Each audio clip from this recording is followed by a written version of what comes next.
நேரில் அண்மைச் செய்தி. இலங்கை தமிழர்களுக்கு குடியுரிமை வழங்க வேண்டும் என பிரதமர் மோடிக்கு தமிழ்நாடு முதலமைச்சர் மு.க.ஸ்டாலின் கடிதம் வாயிலாக வலியுறுத்தியிருக்கிறார்.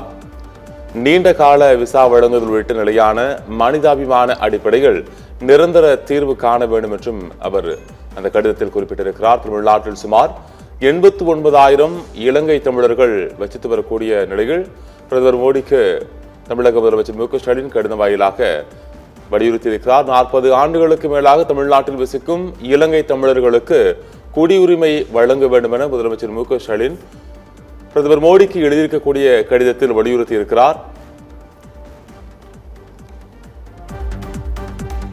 இலங்கை தமிழர்களுக்கு குடியுரிமை வழங்க வேண்டும் என பிரதமர் மோடிக்கு தமிழ்நாடு முதல்வர் மு.க.ஸ்டாலின் கடிதம் வாயிலாக வலியுறுத்தியிருக்கிறார். நீண்ட கால விசா வழங்குதல் உள்ளிட்ட நிலையான மனிதாபிமான அடிப்படைகள் நிரந்தர தீர்வு காண வேண்டும் என்றும் குறிப்பிட்டிருக்கிறார். தமிழ்நாட்டில் சுமார் 89,000 இலங்கை தமிழர்கள் வசித்து வரக்கூடிய நிலையில் பிரதமர் மோடிக்கு தமிழக முதலமைச்சர் மு.க.ஸ்டாலின் கடிதம் வாயிலாக இந்த கோரிக்கையை வலியுறுத்தியிருக்கிறார். 40 ஆண்டுகளுக்கு மேலாக தமிழ்நாட்டில் வசிக்கும் இலங்கை தமிழர்களுக்கு குடியுரிமை வழங்க வேண்டும் என்று முதலமைச்சர் மு.க.ஸ்டாலின் பிரதமர் மோடிக்கு எழுதியுள்ள கடிதத்தில் வலியுறுத்தியுள்ளார்.